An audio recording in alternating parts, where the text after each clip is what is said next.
Bonjour à tous. Nous venons d'ouvrir cette session e-masterclass de la commission juridique de l'Axel. Vous devez voir sur votre écran le thème de cette matinée, de cette heure que nous allons passer ensemble.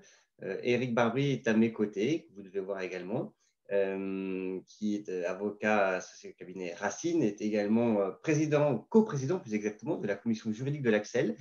Et il assurera la première partie de cette réunion et il sera ensuite accompagné de Jean-Philippe Joliet, qui prendra la parole, cofondateur de Cyberzen. Et ensuite, on aura une troisième petite partie en fin de réunion pour prendre vos questions que vous pouvez saisir dans un module qui s'appelle Q&R que vous devez trouver. Et si vous avez besoin d'assistance pendant la session, n'hésitez pas à utiliser le chat. Et Marie Giroux et moi-même, Jérôme Joanneau, délégué général de l'Axel, nous ferons un plaisir d'échanger avec vous pour avoir de l'interactivité. Voilà. Je vais rapidement vous présenter les 7 clubs que nous animons à l'Axel, puisqu'aujourd'hui, c'est la commission juridique qui nous réunit. Mais sachez que vous pouvez également trouver un intérêt vous-même ou les collaborateurs de votre entreprise pour nous rejoindre sur les sujets du Commerce Tech Club lié au retail, l'assurance et digital, qui est un nouveau club de fin de l'année dernière. Et nous organisons un événement tout début juin à ce sujet-là. N'hésitez pas à suivre nos actualités d'ailleurs sur nos réseaux sociaux, LinkedIn, Twitter ou même en vous abonnant à notre newsletter. On vous indiquera dans le chat l'URL pour cela. 4 autres clubs, le club de la vie connectée, le club Confiance et Data, historique à l'Axel, le club Paiement et FinTech Club, également un autre pilier fort de notre association. D'ailleurs, sur le sujet Paiement et FinTech Club, nous avons un événement le 25 mai qui se prénomme pour le moment le Paiement et FinTech Club fait peau neuve, car nous allons réinventer le concept et le format. Donc, stay tuned, comme on dit, vous en saurez plus prochainement via l'email. Et le club Reinventoire que je n'oublie pas de citer et qui est coprésidé notamment par Vincent Montet, vice-président de l'Axel par ailleurs. Voilà. Donc, petit tour rapide de notre Think Factory qui est dirigé chez nous par Marie Giroux et qui nous suit également. Voilà. Donc, l'Axel, l'association d'économie numérique, c'est environ 150 adhérents. Donc, aujourd'hui, nous avons ouvert cette masterclass à des participants qui ne sont pas forcément adhérents. Donc, c'est pour vous permettre de découvrir nos activités. Et puis, nous savons également que nous avons des entreprises qui ont été invitées par Racine. Donc, merci Eric également d'avoir fait connaître auprès de ton réseau notre activité. Voilà, donc soyez les bienvenus. Encore une fois, à votre disposition pour vous en dire plus sur l'Axel après cette conférence. Donc, la commission juridique qui nous réunit aujourd'hui, coprésidée par Eric qui prendra soin de se présenter lui-même. Moi, je vais vous présenter Nicolas Breteau, qui est directeur des relations institutionnelles chez Edenred France dans sa vie professionnelle et au sein de l'Axel. Nicolas est coprésident de cette commission juridique, mais également secrétaire général de l'Axel. Voilà. Donc, nous réunissons environ 3 fois par an autour de sujets qui sont d'actualité, que Eric va vous présenter et va faire un petit rétrospectif sur les 2 dernières années juste après. Mais l'idée, c'est qu'on vous réunisse et qu'on organise des sessions de partage d'expérience. C'est pour ça que nous avons fait intervenir aujourd'hui Jean-Philippe, mais précédemment, nous faisons intervenir la CNIL ou d'autres organisations. Donc, n'hésitez pas également, vous, à vous manifester s'il y a des sujets qui vous semblent être intéressants de développer au sein de nos commissions. C'est une association, nous sommes ouverts, donc n'hésitez pas à remonter vos idées et on pourrait monter des conférences, des webinaires ensemble, voire même, puisqu'on travaille sur de la veille, on peut monter de manière ad hoc des commissions de travail, des groupes de travail. Donc, n'hésitez pas à contacter Nicolas, Eric, moi-même et toute l'équipe pour qu'on puisse vous intégrer dans nos réflexions. Voilà. Je n'en dis pas plus. Je vais juste afficher cet écran et si Eric veut bien peut-être donner un ou 2 insights sur la manière dont lui, il anime cette commission juridique. Oui, très bien, merci Jérôme. Bah, écoutez, bienvenue à tous les Axéliens et bienvenue à tous les futurs Axéliens, puisque je ne doute pas qu'après avoir été invité à cet événement, vous aurez envie et à cœur d'adhérer à l'Axel. Moi, l'Axel, j'y suis depuis je ne sais plus combien d'années, donc je ne compte plus. Et en fait, j'y trouve ce dont j'ai besoin, c'est-à-dire que dans le monde de la transformation digitale, on a, on a les clubs qui vont bien. C'est-à-dire qu'on a les groupes qui vont bien autour effectivement de la finance, autour de l'assurance, autour du travail, et nous, autour de la communication, autour de l'identité numérique, bref, autour des objets connectés. Donc, c'est une association qui est une association extrêmement active avec énormément d'événements. Et qui en plus a le mérite d'être ouvert à tous les membres de la même entreprise. Jérôme, tu me dis si je me trompe, mais quand vous cotisez à l'Axel, en fait, n'importe qui de votre entreprise peut accéder aux différentes commissions. Donc, c'est vrai que nous, dans notre commission, on y trouve surtout des juristes et des DPO quand on parle de données personnelles. Mais dans la même entreprise, le patron des assurances pourrait être intéressé par le club assurance et le patron de la finance pourrait être intéressé par les fintechs et le DSI pourrait être intéressé par tout. Enfin, c'est vraiment une association dans laquelle il y a énormément d'activités. Nous, au juridique, on a 3 activités de base. On fait des masterclass, c'est-à-dire un peu ce qu'on va faire là maintenant. On prend la parole et pendant 1 heure, on va vous raconter une histoire juridique. Là, aujourd'hui, ce sera les PIA. Mais on l'a fait par exemple, en octobre de l'année dernière, sur la manière de gérer un contrôle de la CNIL, par exemple. Mais on a aussi des sessions invitées. On avait invité Clémence Cottès de la CNIL à venir parler de cookies juste avant la révolution copernicienne sur les cookies au 1er avril 2021. Donc voilà, c'est ces différents éléments. Après, on intervient d'autres manières. On peut créer des groupes de travail si jamais ça vous intéresse sur tel ou tel thème. On avait créé une époque sur l'intelligence artificielle. On est aussi amené à intervenir dans les process législatifs parce que souvent la commission juridique est invitée par des parlementaires, notamment à plancher sous tel ou tel texte. Ça a été le cas pour la loi pour une république numérique. Ça a été le cas pour le RGPD dans sa mise en œuvre en France. Donc voilà, c'est une commission assez active qui a au moins 3 à 4 événements par an. L'événement d'aujourd'hui, il est consacré effectivement aux analyses d'impact. Ce que je vais donc m'empresser de vous présenter. On va co-animer ça avec Jean-Philippe Gaulier, qui est un de mes complices depuis lui aussi autant de temps que je connais l'Axel. Je crois que je connais Jean-Philippe, qui sévit dans le monde de l'informatique depuis très longtemps. On intervient à 2 sur ce sujet parce que tout simplement, c'est un sujet sur lequel il y a nécessité d'avoir une double compétence. Vous ne pouvez pas partager votre écran pendant qu'un autre participant le partage. Voilà, ça c'est fait.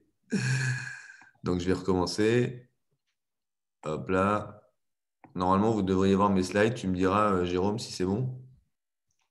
C'est parfait. Allez, je vous laisse. Alors, la fonction grand écran, tout va bien. J'espère que tout le monde voit bien. Alors, on va parler de PIA. Donc, PIA, en bon franglais, analyse d'impact, AIPD, enfin bref, appelez-le comme vous voulez. Le vrai mot, c'est analyse d'impact, tel que c'est prévu dans le RGPD. Aujourd'hui, vous avez un délai pour tous ceux qui sont à la bourre. C'est le 25 mai 2021, en réalité le 24 mai 2021 à minuit. Donc, il vous reste, si mes calculs sont bons, parce que je suis nul en maths, j'ai fait droit dès le CP.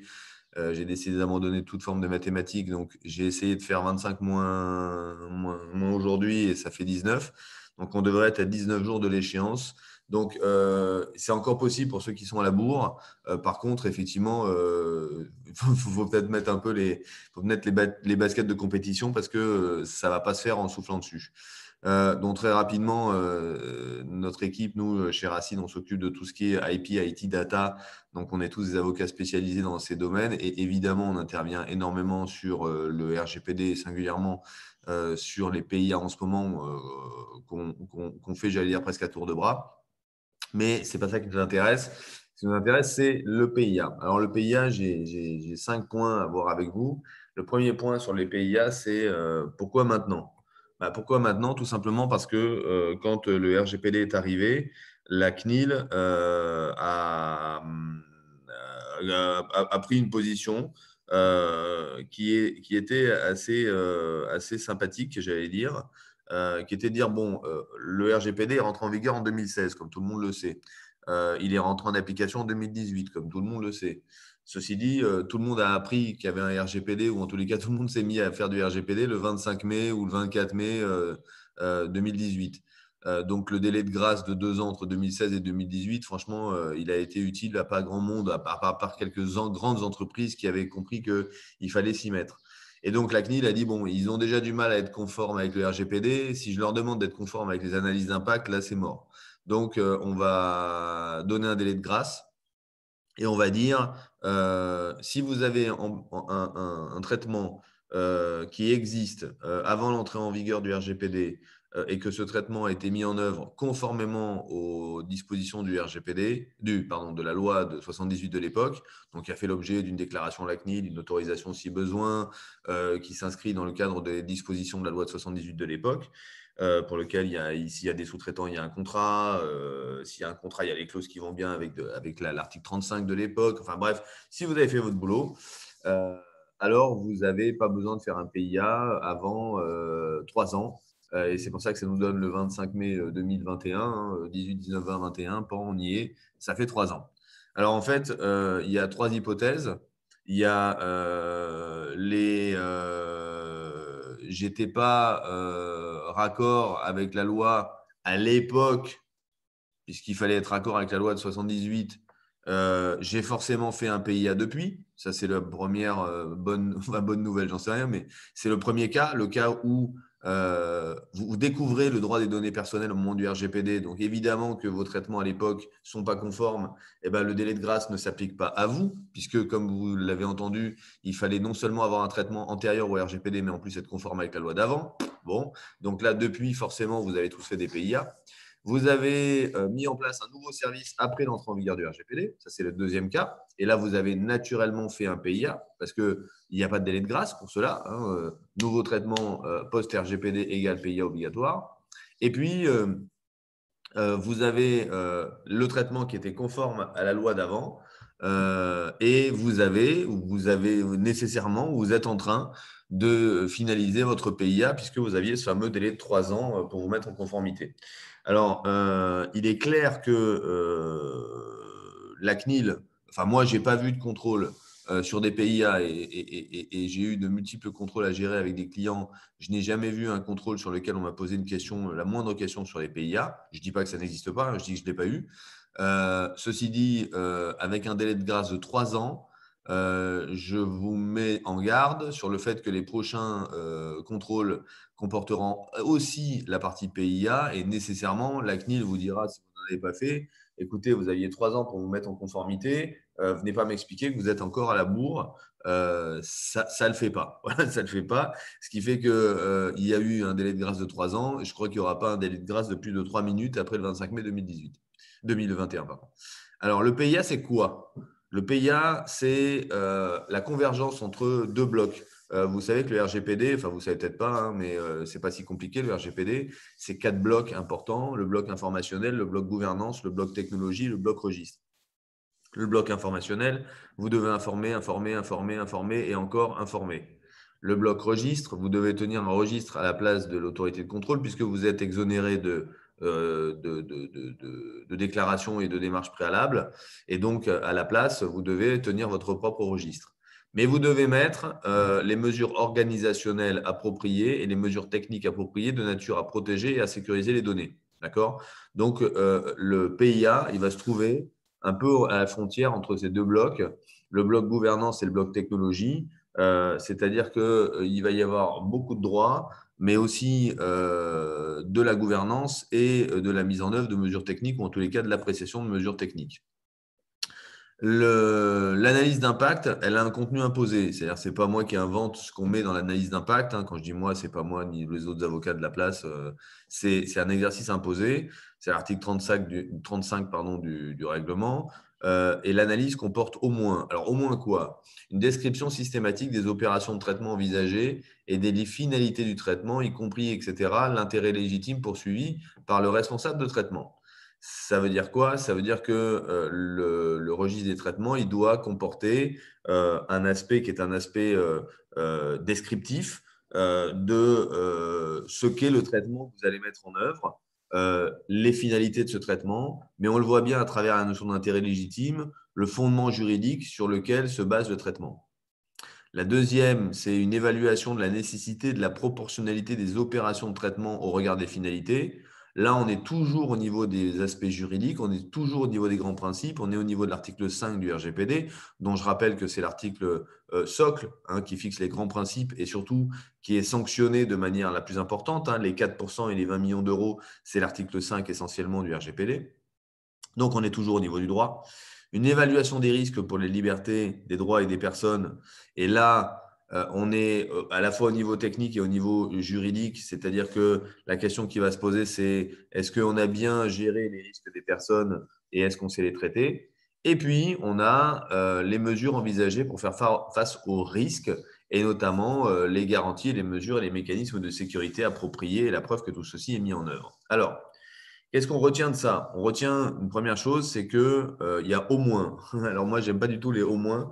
Au moins, ça veut dire que c'est les must-have. Mais je pense que dans un PIA, on peut avoir des nice-have.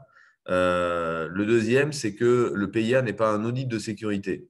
On ne vous demande pas de faire un audit de sécurité, on demande de vous faire une analyse d'impact, c'est-à-dire d'analyser l'impact que la mise en œuvre de votre traitement a sur les droits et les libertés des personnes. Autrement dit, et Jean-Philippe sait à quel point j'adore cette formule, le PIA, ce n'est pas une analyse technique, ce n'est pas un audit de sécurité, c'est 80% de droit, 10% d'organisation et 10% de techno. Voilà. Le problème, c'est que les 10% de techno et les 10% d'organisation, si on ne les a pas, notre PIA il tombe à l'eau. Mais le reste est hyper important, c'est toute l'organisation juridique de la mise en œuvre du traitement. Et ça va de la question de l'information des personnes jusqu'à la question, par exemple, du traitement des sous-traitants, si jamais des sous-traitants interviennent sur le traitement en question. Donc, il faut avoir un spectre large et se dire, une analyse d'impact, en fait, c'est l'analyse d'un traitement à 360 degrés en prenant tous les articles et tous les engagements du RGPD et en cochant les cases une à une en disant ça c'est vu, ça c'est vu, ça c'est fait, ça c'est vu, ça c'est fait.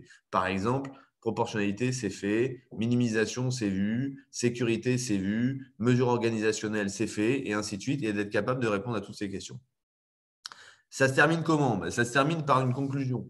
Si on fait une analyse d'impact, c'est bien pour qu'on ait une conclusion. La conclusion, elle est OK ou non OK.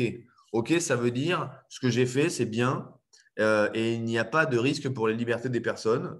Et donc, je me lance dans mon traitement. Et vous avez le NOC. Alors, le NOC, c'est un oups parce que le NOC, il amène à une autre étape. L'autre étape, c'est la consultation préalable auprès de la CNIL. Alors, c'est évidemment un point auquel on essaie tous d'échapper, non pas parce que la CNIL est méchante, mais tout simplement parce que si jamais on saisit la CNIL, eh bien, on rentre dans un processus qui alourdit la mise en œuvre du traitement, puisqu'évidemment, on ne peut pas le mettre en œuvre en attendant l'accord de la CNIL, et que la CNIL peut nous imposer un certain nombre de mesures additionnelles. Donc, qu'est-ce qu'on va faire? On va tout faire pour que l'analyse d'impact, non pas soit forcément au vert si elle n'est pas forcément au vert, mais on va tout faire pour que tous les indicateurs qui nous amenaient pas au vert, eh ben, on va les travailler. Et c'est ça qu'on fait généralement avec Jean-Philippe, c'est qu'on va travailler des indicateurs et on va dire, voilà, là, par exemple, il vous manque une mesure de sécurité. Si vous mettez la mesure de sécurité qui va bien, pan, on peut passer au vert. Et donc, en fait, on va travailler à essayer d'éviter de se retrouver avec une analyse d'impact négative qui obligerait à avoir une consultation auprès de la CNIL. Et pour ce faire, on va retravailler à chaque fois le traitement jusqu'à ce qu'on arrive à trouver une conclusion qui soit une conclusion verte. Alors après, le reste, ce n'est pas un drame national. Je veux dire, si ce n'est pas OK, c'est pas OK. Vous allez voir la CNIL qui vous dira ce qu'il faut faire. Alors là, il y a deux théories qui s'affrontent. En droit, il y a toujours deux écoles. Il y a l'école qui dit un PIA, ça se communique tout le temps à la CNIL. Et il y a l'autre école qui dit un PIA, ça se communique uniquement quand il est négatif. La CNIL a écrit, réécrit, réécrit que le PIA n'était à communiquer à l'autorité que s'il apparaissait négatif, c'est-à-dire qu'il apparaissait à la conclusion que les mesures mises en œuvre et prises n'étaient manifestement pas encore suffisantes pour protéger efficacement les libertés des personnes. Donc, par pitié, n'envoyez pas vos PIA à la CNIL quand vous n'avez pas besoin, envoyez-les quand vous avez un dossier NOC et par pitié aussi, faites en sorte d'avoir un dossier OK, c'est quand même plus simple à gérer dans la vie. Alors, qui doit faire un PIA? Qui doit faire un PIA? Il y a le club des 2+2. Il y en a 2 qui doivent faire un PIA obligatoirement et qui doivent travailler main dans la main. Et c'est ce qu'on fait avec Jean-Philippe. C'est le DPO. Et quand vous en avez un, évidemment, et si ce n'est pas le DPO, c'est le référent RGPD. Et si ce n'est pas le référent RGPD, c'est qui vous voulez qui s'occupe du PIA. Et le DSI. Et j'insiste sur le fait que ce n'est pas le DSI qui fait le PIA, parce que si le DSI fait le PIA, ça revient encore une fois à faire une analyse de sécurité ou un audit de sécurité, ce qui n'est pas le sujet. Donc, il faut un grain juridique. Donc, ce grain juridique, c'est généralement le DPO. De toute façon, c'est clair, la messe est dite à l'article 39. Si jamais vous avez un DPO, le DPO doit dispenser des conseils sur demande en ce qui concerne l'analyse d'impact relative à la protection des données à caractère personnel. Alors, j'insiste, si vous regardez le texte, le DPO, il dispense ses conseils. Le DPO, il ne fait pas les analyses d'impact. Alors, moi, qui suis DPO de plus de 135 entreprises, évidemment que je l'ai fait moi-même, les analyses d'impact, on n'est jamais mieux servi que par soi-même. Mais si on l'applique la règle en stricte orthodoxie juridique, le DPO accompagne le responsable de traitement dans la mise en œuvre de l'analyse d'impact, mais ce n'est pas lui qui l'a fait. Et c'est un peu d'ailleurs la logique de l'outil de la CNIL qui dit celui qui fait le traitement se débrouille avec le PIA et il y a un contrôleur. En l'occurrence généralement le DPO, qui va contrôler la conformité de ce PIA et le passage au OK ou au non OK. Ce travail est impossible à faire sans un informaticien, c'est impossible. Voilà. Pourquoi? Parce qu'on le verra tout à l'heure, il y a des questions qui sont des questions très précises, qui sont des questions techniques, et à laquelle ni le DPO, même à part si le DPO est à la fois DPO et informaticien, ou DPO et DSI, dont on sait que c'est interdit, donc s'il a une culture technique forte, il y arrivera. S'il n'en a pas, il n'y arrivera pas. Et après, vous avez deux autres intervenants possibles. L'avocat, toujours pareil. Quand on n'a pas de DPO, quand on n'a pas de juriste, quand on n'a pas ceci, quand on n'a pas cela, on est toujours content d'avoir un copain qui peut vous aider à faire un PIA. C'est ce qu'on fait. Et puis, vous avez le sous-traitant. Pourquoi? Parce que le sous-traitant, dans l'article 28, qui est un article intéressant, dont je vous rappelle que vous devez quasiment le connaître par cœur quand vous avez des sous-traitants, il y a un petit F formidable qui indique que le sous-traitant aide le responsable de traitement à garantir le respect des obligations prévues aux articles 32 à 36. Et écoutez, c'est simple, 32 à 36, il y a dedans 35 et 36. 35, c'est les PIA, 36, c'est la consultation de la CNIL.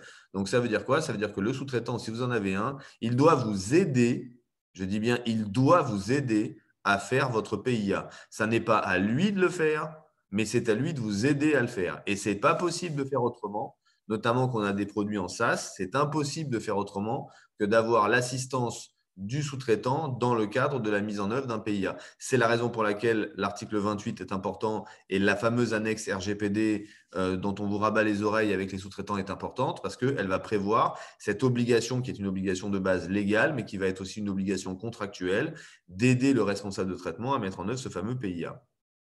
Alors, qui est soumis à des analyses d'impact? Alors, vous avez le premier, c'est le truc incompréhensible, le truc RGPDien par excellence. L'analyse d'impact s'applique lorsqu'un traitement, en particulier par le recours à des nouvelles technologies, et compte tenu de la nature, de la portée, du contexte et des finalités du traitement, est susceptible, il faut que je coupe ma fenêtre, est susceptible de faire porter, d'engendrer un risque élevé pour les droits et les libertés des personnes physiques. Voilà, ça c'est le basique. Alors, un peu de recours aux nouvelles technologies, la nature, la portée, le contexte, risque élevé. Avec ça, démerdez-vous, je n'ai pas d'autres mots. C'est quoi un risque élevé?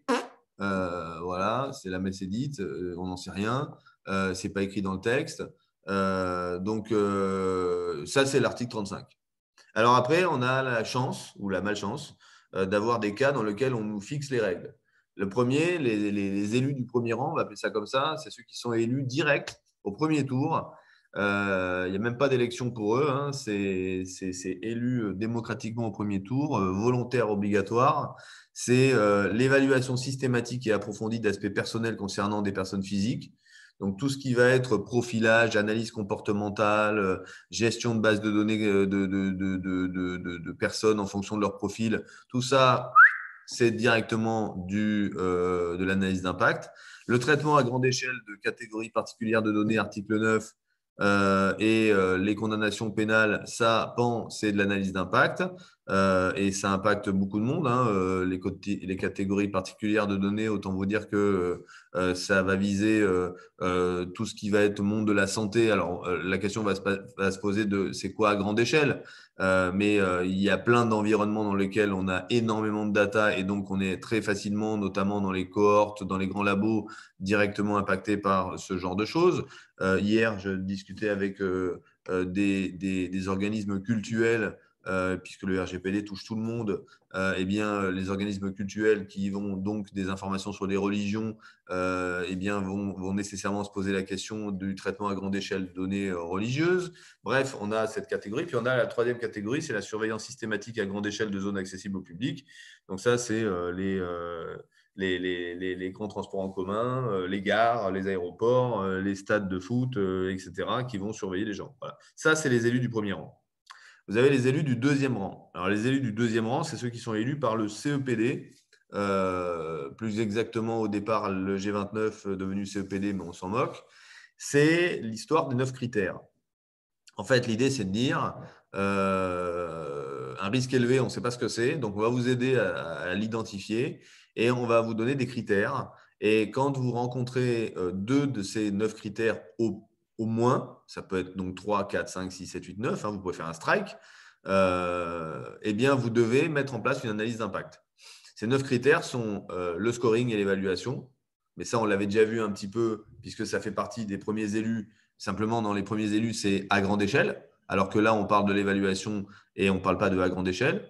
C'est tout ce qui est décision automatique avec un effet légal ou similaire, la surveillance systématique, la collecte de données sensibles, la collecte de données personnelles à large échelle, le croisement de données, les personnes vulnérables, l'usage innovant et l'exclusion d'un droit ou d'un contrat.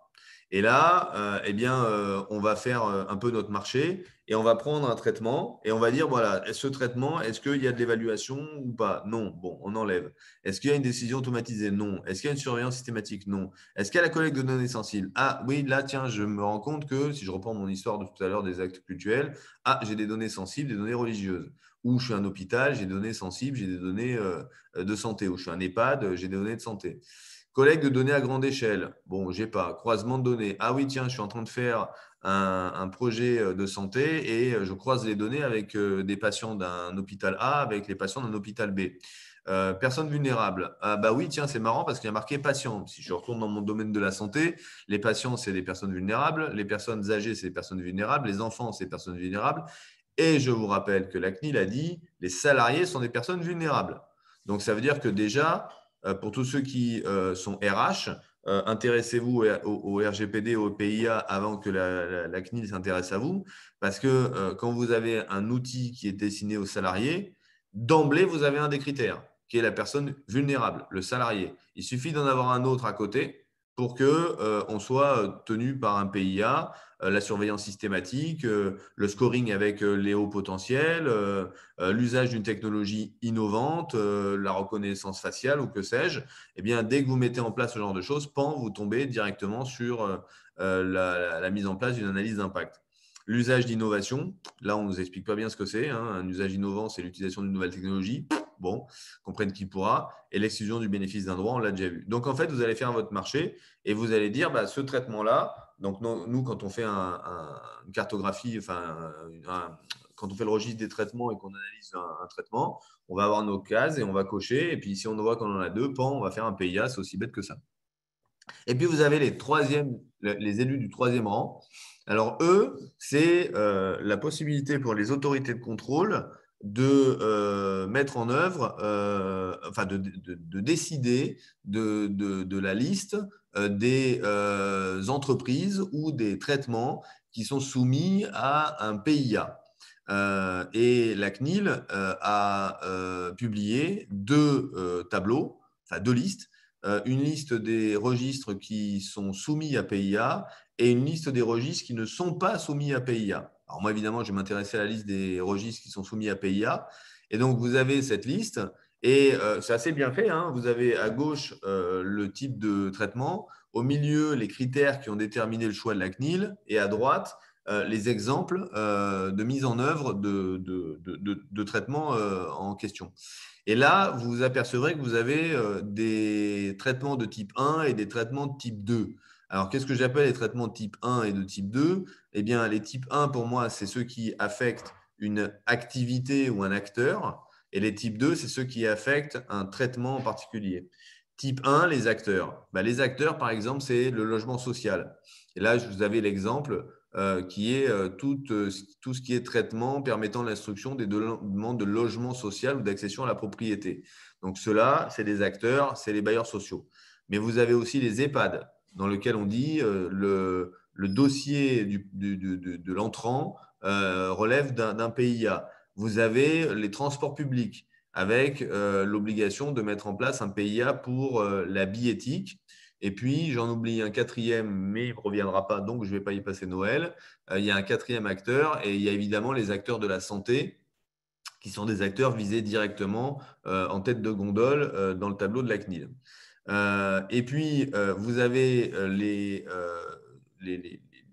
traitements, disons, en tant que tels. Donc là, on ne s'intéresse pas à l'outil en particulier, à l'acteur pardon, en particulier, mais on s'intéresse à l'outil. Et on vous dit, par exemple, c'est le type 2 que je vous ai montré, application mobile permettant de collecter des données de géolocalisation des utilisateurs.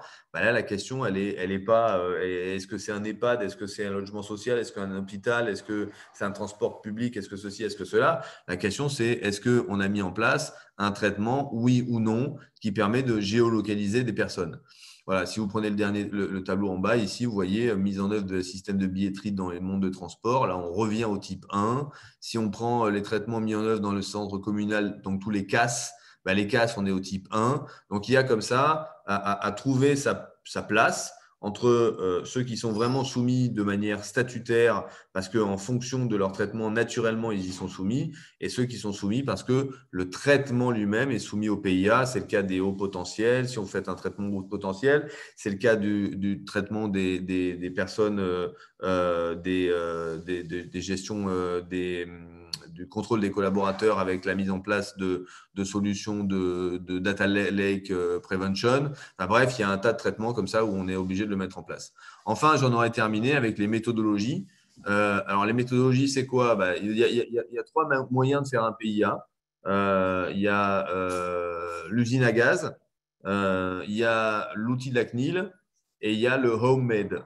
Alors, l'usine à gaz, ça, c'est très, très bien si vous avez beaucoup d'argent à dépenser parce que vous avez un grand nombre d'acteurs de la place que je respecte éminemment, notamment des grands consultants qui vous vendent des PIA à des prix défiant toute concurrence vers le haut, qui sont des véritables usines à gaz dont on n'a absolument pas besoin.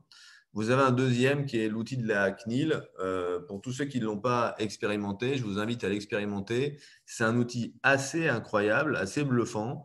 En tous les cas, la version actuelle, au début, c'était un peu pataugeoire. Maintenant, c'est vraiment un bon outil et ça permet d'avoir une vision, de réaliser un PIA dans un temps relativement record, pour autant que vous ayez un certain nombre d'informations préalables.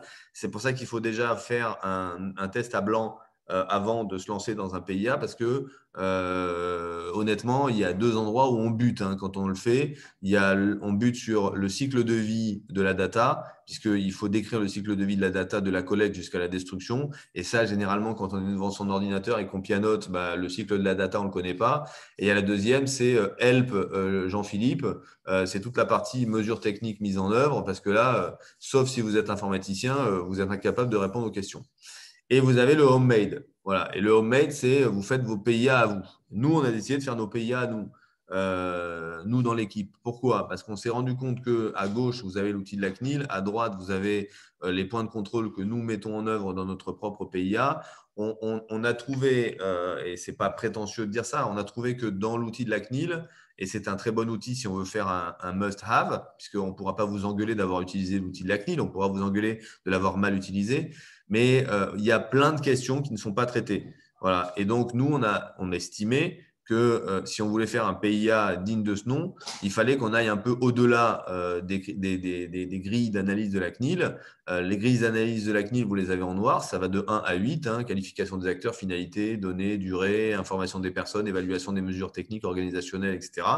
Et nous, à l'occasion des PIA, on va plus loin parce qu'on voit comment on a géré le droit des personnes, parce que ce n'est pas dans le PIA de la CNIL, comment on gère les sous-traitants, comment on gère l'intégration du traitement au registre. Ce n'est pas une question qui est posée dans le PIA de la CNIL. Est-ce qu'il y a des zones de commentaires libres? C'est une question qui n'est pas posée. Est-ce qu'il y a des données particulières? Est-ce qu'on a anticipé les violations de sécurité? Est-ce qu'on a géré les flux transfrontières, les flux transfrontaliers? Bref, tout ça, ce sont des éléments qui ne sont pas gérés et que nous, dans notre propre PIA, effectivement, on gère quand on fait une analyse d'impact. J'en ai terminé. Je passe la parole à Jean-Philippe et je quitte le mode partage d'écran pour qu'il puisse travailler à ma place. Jean-Philippe. Bonjour à tous. Merci Eric pour tout ce travail, cette grosse description de tout ce qu'il y a à faire, au moins sur le général et sur la partie droit. Et je vais avoir, si tout va bien, la chance, moi aussi, de partager mon écran. Voilà. En théorie, vous devriez voir, sinon vous m'arrêterez pour me le dire. Non, c'est bon, on revient. Allez, c'est parti. Donc, merci à l'Axel de me recevoir. C'est un grand plaisir comme toujours. Et merci Eric de m'avoir proposé de l'accompagner sur cette analyse d'impact. Alors, j'ai titré ça analyse d'impact, hélas, parce que c'est un exercice qui serait un petit peu plus compliqué que ce que l'on peut bien vouloir croire ou imaginer, quand bien même on serait doté d'outils. Un petit mot sur Cyberzen. Nous sommes experts cyber près cybermalveillance.gouv.fr. Donc, on accompagne les sociétés TPE, PME, ETI. Quand il y a besoin, on aide également les grands groupes et on fait un peu de tout. Alors, comme je vous le disais, le PIA ou l'analyse d'impact est, selon moi, un exercice complexe parce qu'il demande de travailler avec plusieurs services, avec plusieurs personnes, des personnes qui ne se comprennent pas en général. On parle des métiers, on parle de la DSI, de la sécurité, du département juridique. Mais c'est nécessaire et essentiel. Et donc, même si on n'y arrive pas, au moins on avance ensemble et c'est une clé assurée vers le succès. Alors, quand on a préparé cette conférence avec Eric, on s'est dit qu'il était important de vous présenter un descriptif selon la CNIL des mesures qui peuvent être appliquées techniquement ou vérifiées et d'essayer de les expliquer et de voir s'il était possible pour le commun des mortels de les appliquer par soi-même. Donc, j'ai pris la liberté de faire tout ça et c'est ce que vous allez retrouver dans les slides après. Alors, encore une fois, un petit rappel, Eric vous l'a cité rapidement tout à l'heure, article 35, paragraphe 7, alinéa D. J'ai mis en gras les mots qui sont importants selon moi. Donc, l'analyse contient au moins les mesures envisagées face au risque.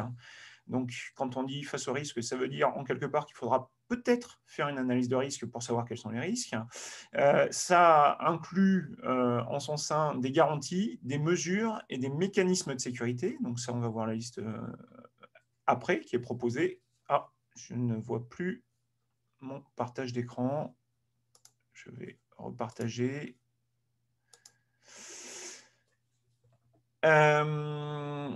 Assurer, apporter la preuve du respect du présent règlement. Alors, ce que je noterai ici, c'est que apporter la preuve, ce n'est pas simplement du déclaratif. Il faut que ce soit factuel et démontrable. Et respect du présent règlement, on ne dit pas respect de l'article 35, mais de l'intégralité du règlement. 1 à 99, c'est intéressant. On y reviendra un peu plus tard. Alors, pour rappel, les bases de la sécurité, ce qu'on appelle les critères de sécurité, sont toujours les mêmes. C'est disponibilité, la donnée est accessible tout le temps. Intégrité, la donnée n'est pas modifiée. Confidentialité, la donnée n'est pas connue par d'autres personnes que ceux qui ont besoin d'en connaître. Première proposition de la CNIL et de la CEPD G29, ce sont tout ce qui tourne autour de la mise en place de la cryptographie. Alors la cryptographie, si vous avez fait comme Eric et que vous avez arrêté les maths en CP, vous n'en avez pas fait beaucoup normalement. Ce sont des principes mathématiques que l'on voit lors d'études scientifiques à partir de Bac plus 2, Bac plus 3, Bac plus 4, Bac plus 5. Ce sont des choses extrêmement complexes. Lorsqu'on doit mettre en place de la cryptographie, ma recommandation, c'est de faire appel à des gens dont c'est le métier, puisqu'on peut très facilement se tromper. Si vous vous dites, c'est bon, moi, j'ai fait ma crypto à moi, en général, ce n'est pas très bon, justement, il y a plein de vulnérabilités. Et si un fournisseur vous dit, vous inquiétez pas, nous, on a mis en place de la crypto militaire, surtout fuyez, ils ne savent pas de quoi ils parlent. Je vous ai mis un petit test, citer 2 algorithmes concurrents pour l'établissement du standard AES. Si vous n'êtes pas en mesure de répondre à cette question, eh bien probablement que vous n'êtes pas en mesure de formuler des réponses cohérentes sur la partie cryptographie. Avec la cryptographie, va souvent pseudonymisation, voire anonymisation. Donc, je rappelle, le règlement recommande des mécanismes de pseudonymisation, mais l'anonymisation permet la perte du caractère identifiant et donc la sortie de la coupe du règlement, puisque s'il n'y a plus de données personnelles, nous ne sommes plus concernés par le RGPD. Donc l'anonymisation peut être une bonne solution. Typiquement, vous reconnaîtrez peut-être une image tirée de Où est Charlie, d'un livre Où est Charlie.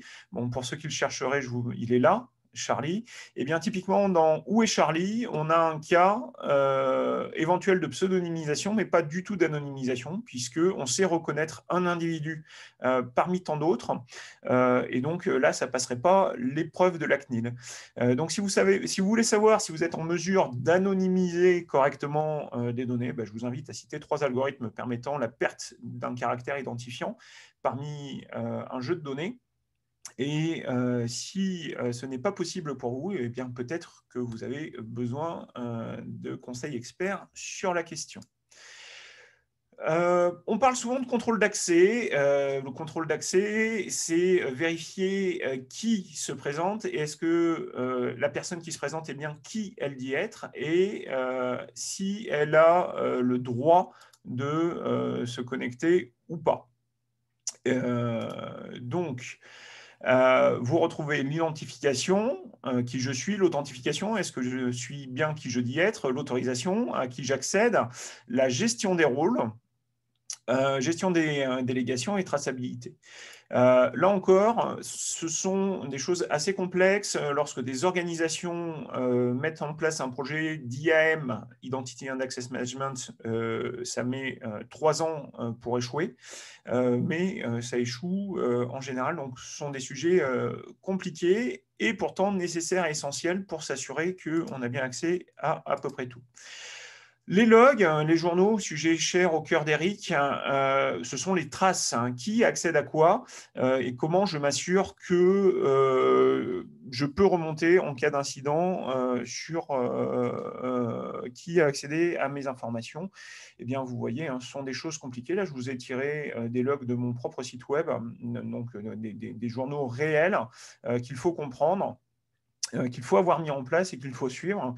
Vous aurez bien compris, à chaque fois, je vous mets un petit livre avec le nombre de pages et puis les sources où vous pouvez récupérer les infos, puisque si vous voulez faire tout ça par vous-même, il faudra donc, pour comprendre et appliquer ces mesures pour vos PIA, avoir toute cette connaissance pour pouvoir l'appliquer. Nous avons ensuite l'archivage et l'archivage électronique qui sont des process normaux, standards, lorsque dans la vie de la donnée, on doit pouvoir stocker des données une fois qu'on ne veut plus s'en servir ou qu'on n'en a plus besoin. Bon, je vous rappelle les délais légaux mis en place par la CNIL. Et puis, vous avez deux normes de standards, la norme française et la norme ISO, qui s'inspire de la norme française, mais qui, de manière assez comique, n'est pas traduite en français, qui reprend tous les points clés avec le scellement, les algorithmes cryptographiques, l'horodatage, gestion de certificats, répudiation, etc. Donc, ce sont des choses assez complexes qui pourtant font partie des réponses et des choses que potentiellement vous mettez en place dans vos sujets. La gestion du papier, alors c'est assez marrant de parler de gestion de papier lorsque l'on parle de...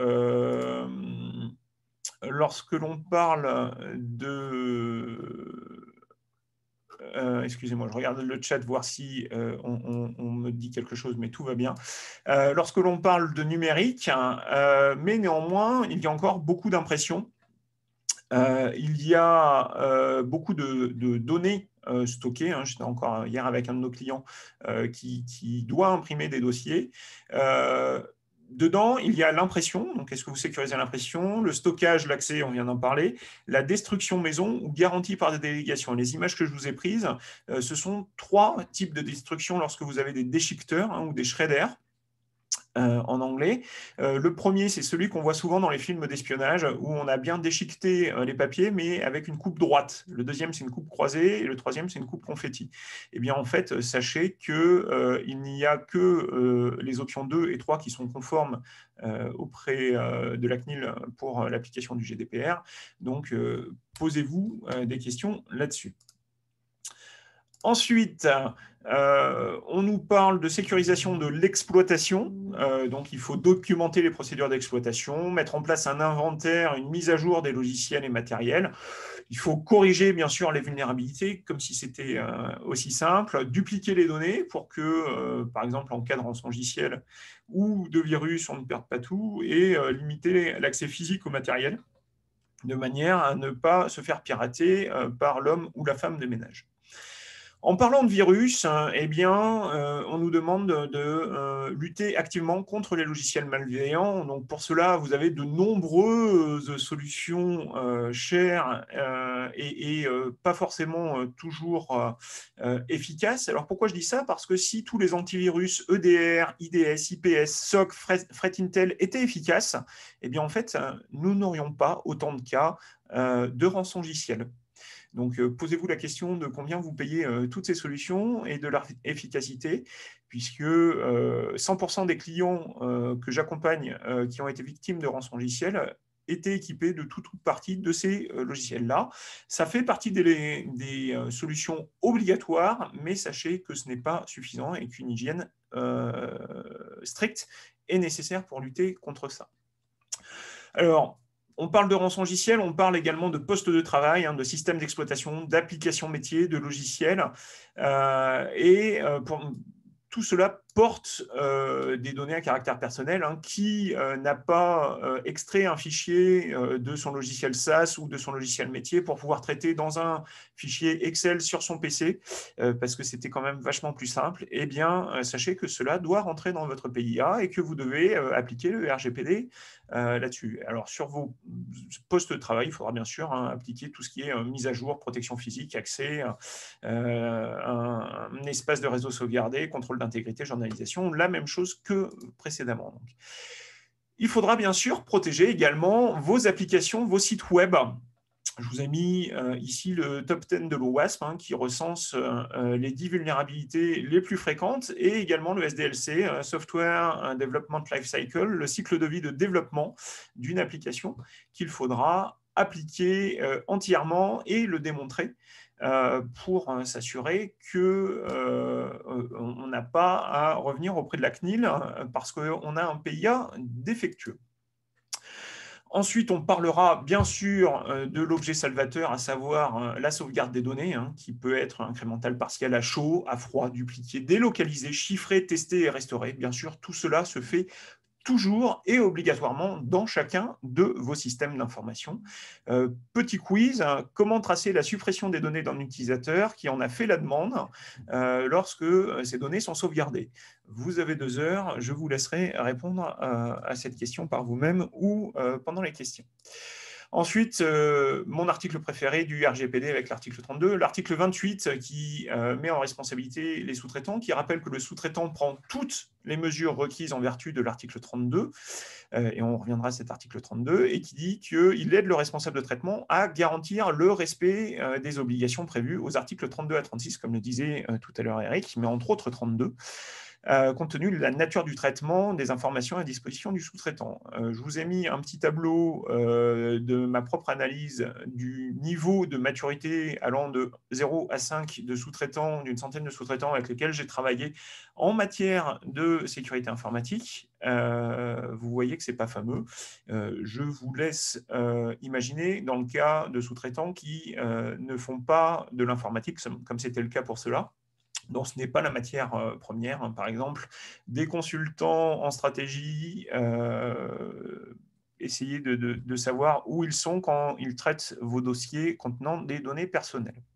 Entre autres, des dossiers de médecine sur de la vaccination nationale, pour ne citer que ça. Je continue d'avancer. Il faut sécuriser vos canaux informatiques. Donc là, on parle du réseau en mettant en place des IDS, des pare-feux, des choses comme ça. Ce n'est pas anodin, c'est complexe et difficile. Je ne m'attarde pas là-dessus. On vous demandera bien sûr de sécuriser vos locaux. Pour cela, la CNIL a émis un guide de 118 pages avec toutes les informations utiles, nécessaires et agréables, juste pour savoir si vous êtes conforme ou non en matière d'accès physique. On s'approche de la fin, ne vous inquiétez pas. On continue avec l'éloignement des sources de risque, les fameux environnements Céveso. Pourquoi Céveso? Parce que si vous êtes à côté d'une usine qui peut exploser, il se pourrait que vous perdiez la disponibilité de vos données. Et je vous ai mis la French Tech parce que on regarde également à ce que vous mettiez vos données dans des environnements souverains. Donc, tous ceux qui confient leurs données à Google, Microsoft, Amazon, AWS, Google Cloud ou Azure, par exemple, eh bien, sachez que cela doit rentrer dans le PIA et que vous devez vous assurer de la maîtrise de vos données et en faire la preuve, je le rappelle. Alors, toujours pareil, protection contre les sources de risque non humaines. Une jolie photo de nuit à Strasbourg d'un data center qui a pris feu il y a 1 mois et demi maintenant. Peut-être que beaucoup d'entre vous ont connu cela. Le plan de continuité d'activité avec la mise en place de l'ISO 22301, c'est un bonheur, sachez-le, et c'est à faire. Et surtout, je vous rappelle l'article 32 qui dit en sens 1 que vous devez mettre, entre autres, en place une analyse de risque qui s'appuie bien sûr sur la probabilité et la gravité. C'est le principe de l'analyse de risque. On vous remercie, messieurs, dames, les législateurs, de nous le rappeler. Donc, vous pouvez vous appuyer sur EBIOS Risk Manager de l'ANSSI qui prend en compte les risques, les menaces et les vulnérabilités et qui vous sort des graphes de probabilité, d'impact et de gravité. Alors, comme dirait l'autre, ce n'est qu'en essayant continuellement que l'on finit par réussir. Autrement dit, plus ça rate, plus on a de chances que ça marche. Ne prenez pas de risques, faites appel à des experts pour vous accompagner sur la partie technique et juridique. Merci. Merci Jean-Philippe, j'espère que tout le monde m'entend. On va passer les quelques minutes qui nous restent à répondre aux questions que vous voudrez bien nous poser dans le Q&R. On en a déjà eu quelques-unes, donc je vais répondre à à Sabine que je connais au demeurant, donc je vais pouvoir la tutoyer directement. Alors, un PIA pour les lignes d'alerte, c'est le standard, de chez Basic. C'est-à-dire que si jamais on en a déjà fait, ce qui est notre cas, un PIA de cette nature-là, avec toutes les informations sur le prestataire, il faut compter entre 1 jour et 2 jours maximum. Surtout si on utilise l'outil de la CNIL, parce qu'il permet d'aller beaucoup plus vite. Voilà, c'est des temps d'intervention qui sont relativement limités. Pour Madame Teinturier, les écoles privées d'enseignement supérieur doivent-elles réaliser un PIA? Alors, j'aurais tendance à dire oui, pour une simple raison, mais je vais mettre à dos toute l'éducation nationale, tout l'enseignement supérieur, toutes les écoles supérieures privées, etc. Mais je pense que de la même manière que, et là la CNIL n'est pas allée jusque-là, hein, mais je pense que de la même manière que on évalue un locataire potentiel pour rentrer dans un HLM, de la même manière qu'on évalue un dossier patient pour rentrer dans un EHPAD, on va faire une évaluation d'un dossier d'un élève. Et que pour moi, le critère numéro 1, l'évaluation, le critère numéro 7 de mémoire, qui est la personne vulnérable, c'est-à-dire un mineur. Alors là, on n'a pas de mineur, donc c'est vrai que c'est attendu. Enfin, voilà, bref, je ne sais pas répondre de manière formelle à cette question. Ce que je sais vous dire, c'est que quand j'ai un doute, je fais un PIA et quand je n'ai pas besoin d'un PIA, j'en fais un quand même. Parce que mon expérience veut que l'exercice de PIA n'est pas un exercice compliqué. Par contre, et je ne l'ai pas dit tout à l'heure dans mon intervention, je pense que ça participe énormément à la bonne gestion du RGPD et surtout au respect du principe de privacy by design et d'accountability. C'est-à-dire que qui peut le plus peut le moins. Si vous avez fait un PIA, même quand vous n'êtes pas obligé de le faire, bah, le fait est que vous allez avoir un niveau d'excellence et c'est un point extrêmement important pour moi. Après, vous avez une question sur les fusions-absorptions. Alors là, j'adore cette question. C'est mon prochain article. Je me promets de le faire depuis à peu près 10 ans et je n'ai jamais réussi à le faire. Qui est qu'est-ce qui se passe avec les données personnelles en termes de fusion-absorption, cession, etc. Alors pour moi, c'est ma vision, le responsable de traitement en tant que tel n'est pas attaché à une personnalité morale X ou Y. C'est-à-dire qu'en fait, il y a une espèce de continuité juridique sur la notion de responsable de traitement, que vous ayez fusionné ou que vous soyez absorbé. Par contre, il est évident que le travail que vous devez faire est un travail dans la phase M&A, dans la phase due deal. Nous, on fait des due deals dans lesquels, évidemment, on tient en compte ou on prend en compte la partie IP, bon, marque, brevet, etc. On prend en compte la partie IT sur les parties des gros contrats IT qui peuvent impacter fortement les fusions, les absorptions et la mise en place éventuellement de contrats spécifiques de TSA, etc. Je n'entrerai pas dans le détail, mais évidemment, on analyse le cadre contractuel, le cadre légal RGPD pour vérifier que les traitements ont été mis en œuvre conformément à la réglementation et que si ça ne l'a pas été, bah, c'est un peu un vrai problème et que la garantie de passif, elle n'est pas faite pour les chiens. Après, vous avez une question de Sébastien. Quel périmètre pour les AIPD d'un point de vue temporel, jusqu'à quand doit-on remonter? Alors en fait, pour moi, on ne remonte pas parce qu'en fait, on fait une AIPD au moment où on l'a fait. Donc, je ne fais pas une analyse historique, je fais une analyse de situation et c'est au moment où je le fais que je me mets en situation d'analyse de mon traitement. Et là, évidemment, j'ai que deux problèmes à gérer. C'est soit je suis dans les délais légaux parce que j'avais un traitement qui était conforme avant RGPD, j'ai gardé mes délais de 3 ans, mais je suis conforme avant le 25 mai. Soit de toute façon, je suis dans les choux. Mais qu'est-ce qui va se passer? Il va se passer que la CNIL va vous engueuler parce que vous avez fait un PIA un peu en retard. Mais c'est à peu près tout ce qui peut vous arriver parce que de toute façon, on ne refait pas l'histoire, quoi. Donc ça, c'est pour la question de Sébastien. Sabine, ça a été géré. Sabine, ça a été géré. J'ai vu une question qui a disparu. Alors, je ne sais pas où elle est. Peut-être qu'elle a été résolue. C'est moi qui l'ai traité sur la partie lutte contre le blanchiment.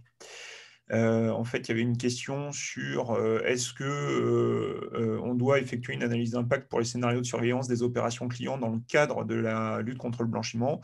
Et j'ai répondu que à partir du moment où il y a traitement à grande échelle et que les données ici en plus sont très probablement sensibles, ça tombe pour moi sous le sens de faire une analyse d'impact parce que de toute façon, il vaut mieux en faire une que de ne pas en faire, ça vous posera moins de problèmes. Nous, pour les KYC, la réponse, elle est, comme on dit sur Internet, la question elle est vite répondue. On préconise de faire des analyses d'impact sur toutes les procédures KYC parce qu'on a des outils, on a parfois de l'IA, on a de la notation, on peut avoir de l'exclusion à un droit ou un contrat. Enfin bref, si avec ça, on ne rentre pas dans deux des critères au moins, je ne sais pas à quoi servent les critères du CEPD, quoi. Avez-vous d'autres questions à nous poser avant que tout le monde nous quitte, puisqu'on voit… que pensez-vous du critère des 30% pour définir la notion de grande échelle? En fait, j'en pense rien. Je pense pas, comme je vous l'ai dit, je ne pense pas à mathématiques depuis le CP. Ce que je sais d'expérience juridique, c'est que tout ce qui a été tentative de calibrer avec des pourcentages ce qui doit relever du proportionnel n'a jamais été retenu par aucune autorité de contrôle ni aucun tribunal. C'est vrai pour le RGPD, mais c'est vrai pour tout. Je veux dire, vous prenez la propriété intellectuelle avec la notion de courte citation. Il y a des gens qui ont dit la courte citation, c'est 1 minute, 30 secondes, 20 secondes, 4 images, 12 bananes, etc. En fait, c'est pas ça. C'est une analyse au cas par cas. Et c'est bien là où il y a un travail extrêmement intéressant et important, me semble-t-il, du DPO, c'est justement de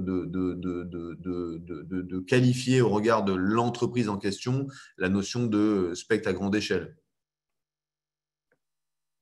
Oui, je complète en disant que les statistiques, ce n'est pas une bonne idée. Merci à Patricia, parce que ce n'est pas une question, mais ça nous fait toujours plaisir d'avoir des bons retours. Donc, c'est cool. C'est tout ce que j'ai à dire. Pour un jeudi matin, c'est une journée qui commence bien. Voilà, merci Patricia. Si vous n'avez pas d'autres questions, on va clore le sujet. De toute façon, si vous avez des questions, pour ceux qui n'auraient pas osé les poser, même si le système du webinar aujourd'hui simplifie la prise de parole, vous n'hésitez pas à les envoyer à Jérôme Joanneau ou à Marie Giroux. On fera de toute façon toujours le service après-vente. Alors, on ne fera pas le job, hein, évidemment. Ça, tout travail mérite salaire. Mais si vous avez des questions auxquelles on peut répondre comme ça de manière instinctive, Jean-Philippe ou moi, on sera heureux de vous y répondre. Je crois que pour les membres, il y a un replay. Pour les autres, je vous invite évidemment à adhérer à cette association qui, ma foi, m'apporte à titre personnel énormément et je pense peut apporter énormément à tous les participants et aussi au-delà de vous, à titre individuel, à vos collectivités au sens collectif, hein, puisque comme je vous l'ai dit, une fois que vous avez pris une inscription à l'Axel, tous les membres de l'entreprise peuvent accéder aux différents services. C'est ce qu'on fait nous avec l'équipe. On intervient, enfin pas on intervient, mais on travaille avec la commission assurance parce qu'on a quelqu'un dans les assurances, avec la fintech parce qu'on a des gens qui bossent dans la fintech. Il m'arrive de faire des apparitions ou des incursions chez Objets Connectés, chez Travail. Bref, il y a vraiment de quoi faire pour les juristes, pour les DPO, pour les DRH. Enfin voilà. Bon, j'aurais vendu l'Axel autant que possible. Je vous souhaite à tous une bonne journée.